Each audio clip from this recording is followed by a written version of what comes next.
आज हम सफर करने वाले हैं उत्तराखंड की शांत वादियों में बसी एक ऐसी जगह का जो सिर्फ एक मंदिर नहीं है। हम्म। सोचिए, एक ऐसी जगह जो आज भी एक जिंदा अदालत की तरह काम करती है, हम्म। जहां न्याय देवता के नाम पर पानी पिलाकर किया जाता है। हम्म। हम बात कर रहे हैं हनोल में स्थित महासू देवता मंदिर की। हाँ, और हमारे पास जो जानकारियां हैं वो विकिपीडिया, कुछ ट्रैवल ब्लॉग्स और सांस्कृतिक लेखों से आई है। हाँ। लेकिन ये सिर्फ तथ्य नहीं है, नहीं। ये एक पहेली के टुकड़े हैं। आज हमारा काम उन टुकड़ों को जोड़कर ये समझना है कि कैसे 1000 साल पुराना एक मंदिर आज भी एक पूरे समुदाय के लिए आस्था, कानून और जिंदगी का केंद्र बना हुआ है। बिल्कुल। तो आज का मिशन सिर्फ ये जानना नहीं कि मंदिर कहाँ है, बल्कि ये समझना है कि इसकी आत्मा क्या है। वो क्या चीज है जो लोगों को आज भी पुलिस और अदालत से ज्यादा इस मंदिर पर भरोसा करने पर मजबूर करती है। चलिए इस अनोखी विरासत की गहराइयों में उतरते हैं। और ये पड़ताल जरूरी है। जरूरी इसलिए है क्योंकि ये हमें दिखाती है कि आधुनिकता के दौर में भी परंपरा और विश्वास की जड़ें कितनी कितनी गहरी हो सकती हैं। हनूल की कहानी सिर्फ एक मंदिर की कहानी नहीं, ये भारत की आत्मा की कहानी है। तो चलिए सबसे पहले उस जगह की एक तस्वीर बनाते हैं।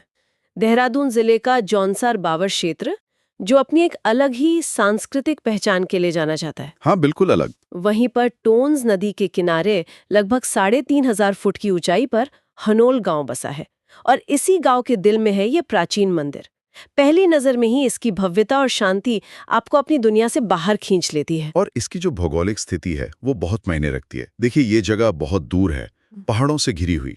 जब आप दुनिया से इतने कटे हुए होते हैं तो आपकी अपनी दुनिया, आपके अपने नियम और आपकी अपनी संस्थाएं बहुत मजबूत हो जाती हैं। सही बात है। ये मंदिर सिर्फ पूजा की जगह नहीं है, ये इस अलग थलग पड़े इलाके का, कह सकते हैं, गुरुत्वाकर्षण केंद्र है, जिसके चारों ओर सब कुछ घूमता है। और यहीं से बात और भी दिलचस्प हो जाती है।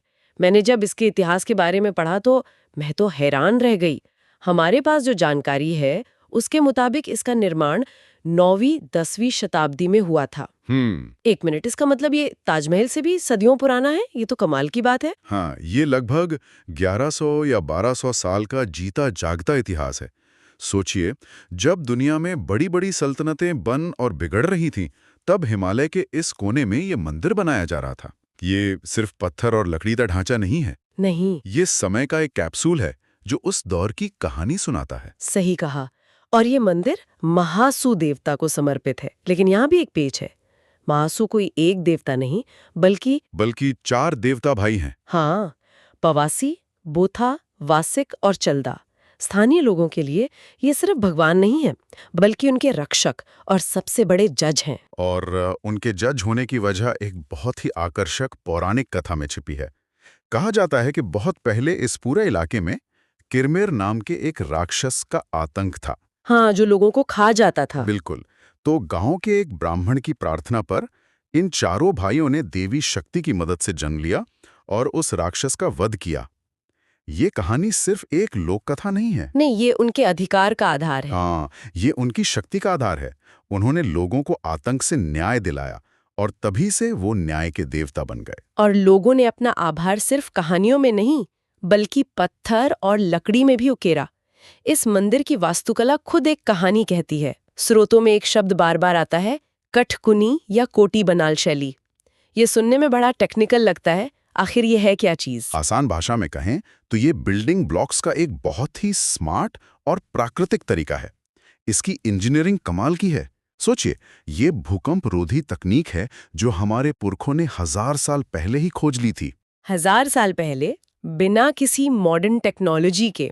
हाँ, वो पत्थर की भारी परतों के बीच देवदार के लकड़ी के मोटे शहती रेसे लगाते थे, जैसे सैंडविच में फिलिंग हो। सैंडविच की तरह? ये तो दिलचस्प है। हाँ, तो जब भूकंप आता है तो ये लकड़ी शॉक एब्जॉर्बर का काम करती है। वो पूरी इमारत को टूटने के बजाय थोड़ा हिलने डुलने और एक लचीलापन देती है।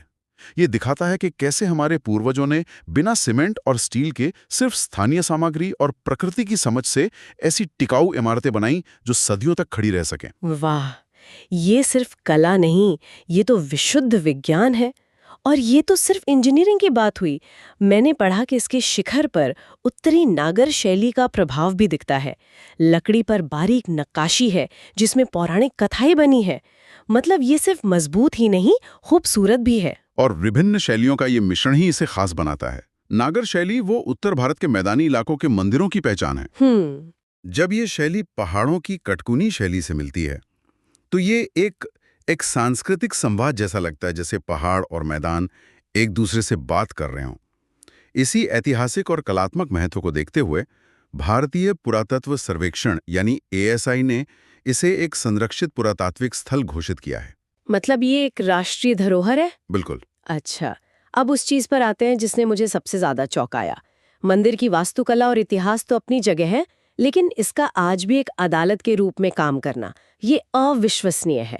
मैंने लोटा पानी रस्म के बारे में पढ़ा और मेरा तो दिमाग घूम जा। ये क्या है और ये काम कैसे करती है? देखिए, ये इस मंदिर की आत्मा है। लोटा पानी आस्था और न्याय के बीच के रिश्ते पर एक बहुत गहरी टिप्पणी है। मान लीजिए दो लोगों में जमीन का या किसी और चीज का विवाद है, ठीक है। तो वो सालों तक कोर्ट कचहरी के चक्कर काटने के बजाय महासू देवता के दरबार में आते हैं। और फिर क्या होता है? क्या कोई वकील या जज होता है? नहीं, यहाँ परम न्यायाधीश खुद महासू देवता हैं। दोनों पक्षों को देवता की सौगंध खाकर मंदिर के गर्भगृह से लाया गया पवित्र जल यानी लोटा पानी पीना होता है। अच्छा। और मान्यता ये है कि जो भी पक्ष झूठा होगा, देवता उसे एक निश्चित समय के अंदर दंडित करेंगे। ये दंड कुछ भी हो सकता है, बीमारी, कारोबार में नुकसान या कोई और अनहोनी। लेकिन मेरा सवाल ये है कि आज के ज़माने में कोई इस पर यकीन क्यों कर देगा? हमारे पास पुलिस है, अदालतें हैं, एक पूरा कानूनी ढांचा है, फिर भी लोग वहाँ क्यों जाते हैं? ये बहुत अच्छा सवाल है और इसकी कई वजहें हैं। पहली वजह है विश्वास और डर। डर? हाँ, डर। लोगों का देवता में अटूट विश्वास है और उससे भी ज्यादा उनके प्रकोप का डर। जब आपके पूरे समुदाय के सामने देवता की कसम खाकर पानी पीना हो, तो झूठ बोलने की हिम्मत बहुत कम लोग कर पाते हैं। बात तो सही है। दूसरी वजह है रफ्तार और खर्च। ये न्याय प्रणाली मुफ्त है और तुरंत परिणाम देती है, कोई तारीख पे तारीख नहीं। और तीसरी और सबसे बड़ी वजह है सामाजिक दबाव। जब देवता फैसला सुना देते हैं तो उसे कोई चुनौती नहीं दे सकता, वो अंतिम होता है। तो ये एक पूरी समानांतर न्याय व्यवस्था है। बिल्कुल। तो ये सिर्फ एक रस्म नहीं है, ये एक सामाजिक न्यायिक प्रणाली है जो समुदाय के विश्वास पर टिकी है। ये हमें समुदाय की शक्ति के बारे में बहुत कुछ सिखाता है। एक और बात जो स्रोतों में मिलती है वो ये है कि मंदिर के गर्भगृह में आम लोगों का जाना मना है, सिर्फ पुजारी ही जा सकते हैं। हाँ, और ये उसी पवित्रता और शक्ति को बनाए रखने का एक तरीका है। ये एक तरह का आध्यात्मिक अनुशासन है। जब सबसे पवित्र स्थान तक सबकी पहुंच नहीं होती, तो उसका रहस्य और उसकी शक्ति बनी रहती है। और लोटा पानी का जल भी को उसी गर्भगृह से आता है। हाँ, जो उसकी पवित्रता और महत्व को और बढ़ा देता है। इस गंभीर और दिलचस्प न्याय प्रणाली से थोड़ा आगे बढ़े तो इस संस्कृति को मनाने का भी तो कोई तरीका होगा। मैंने त्योहारों के बारे में पढ़ा है, खासकर महासू देवता मेला के बारे में। हाँ, अगर लोटा पानी इस संस्कृति का गंभीर चेहरा है, तो त्योहार इसका उत्सव मनाने वाला दिल है। हर साल अगस्त में 3 दिन और 3 रात तक चलने वाला ये मेला एक भव्य आयोजन होता है। 3 दिन और 3 रात? हाँ, इस दौरान पूरा माहौल बदल जाता है। पारंपरिक संगीत, हारुल जैसे लोक नृत्य और देवता की पालकी की झांकियां निकलती हैं। तो ये सिर्फ एक धार्मिक आयोजन नहीं लगता, ये एक तरह का सामाजिक मिलन भी होगा जहां दूर दूर से लोग आते होंगे। बिल्कुल। ये वो समय होता है जब समुदाय अपनी साझा विरासत का जश्न मनाता है। एक और महत्वपूर्ण पर्व है जागड़ा, जिसमें रात भर जागरण होता है और देवता की गाथाएं गाई जाती हैं। ये त्योहार और मेले उस सामाजिक ताने बाने को मजबूत करते हैं जो लोटा पानी जैसी परंपराओं को जीवित रखता है। ये सब एक दूसरे से जुड़ा हुआ है। तो अगर कोई जिंदा संस्कृति का अनुभव करना चाहे तो वहां पहुंचना कितना मुश्किल या आसान है? जानकारी के मुताबिक ये देहरादून से लगभग 190 किलोमीटर और मसूरी से 156 किलोमीटर दूर है। हाँ, जरा थोड़ी दूर जरूर है, लेकिन सड़क मार्ग से अच्छी तरह जुड़ी हुई है। यात्रा थोड़ी लंबी है, लेकिन पहाड़ों के सुंदर नज़ारों के बीच से गुजरना अपने आप में एक अनुभव है। सबसे नज़दीकी एयरपोर्ट और रेलवे स्टेशन देहरादून में है, जहां से टैक्सी या बसें आसानी से मिल जाती हैं। और घूमने के लिए सबसे अच्छा समय? एक ट्रैवल ब्लॉग में लिखा था कि मार्च से मई के बीच मौसम बहुत अच्छा रहता है, या फिर सीधे अगस्त में मेले के दौरान जाया जाए, ताकि इस संस्कृति को उसके पूरे रंग में देखा जा सके। हाँ, और मंदिर भी सुबह 4 बजे से रात 9 बजे तक खुला रहता है, जो काफी सुविधाजनक है। बिल्कुल। और इतनी महत्वपूर्ण विरासत को सहेजने की भी जरूरत है। ये जानकर अच्छा लगा कि उत्तराखंड सरकार ने इसके लिए लगभग 120 करोड़ रुपए का एक मास्टर प्लान तैयार किया है। 120 करोड़, ये तो बहुत बड़ी रकम है। इस योजना का मकसद क्या है? सिर्फ मरम्मत या कुछ और भी? ये सिर्फ मरम्मत से कहीं ज्यादा है। इसका उद्देश्य मंदिर की प्राचीन संरचना को वैज्ञानिक तरीके से संरक्षित करना, श्रद्धालुओं और पर्यटकों के लिए सुविधाओं को बेहतर बनाना और इस पूरे क्षेत्र को एक प्रमुख सांस्कृतिक और तीर्थ स्थल के रूप में विकसित करना है। लेकिन यहाँ एक चुनौती भी है। वो क्या? चुनौती ये है कि इस विकास के दौरान मंदिर की आत्मा को कैसे बचाए रखा जाए। जब कोई जगह बहुत ज्यादा लोकप्रिय हो जाती है तो उसकी मौलिकता खोने का खतरा रहता है। विकास और संरक्षण के बीच संतुलन साधना ही सबसे बड़ी परीक्षा होगी। तो इन सब का क्या मतलब है?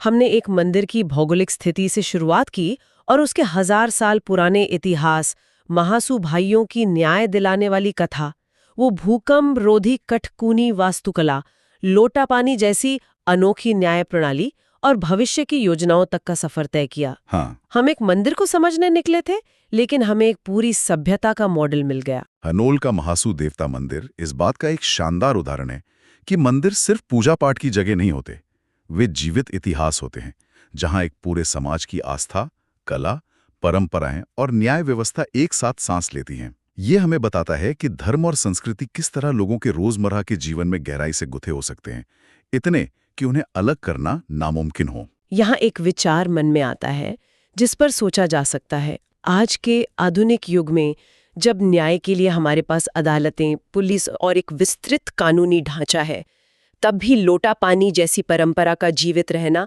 और लोगों का उस पर विश्वास करना हमें विश्वास और समुदाय की शक्ति के बारे में क्या सिखाता है? क्या ये महज एक अंधविश्वास है या ये हमारी आधुनिक न्याय प्रणालियों की किसी कमी की ओर इशारा करता है?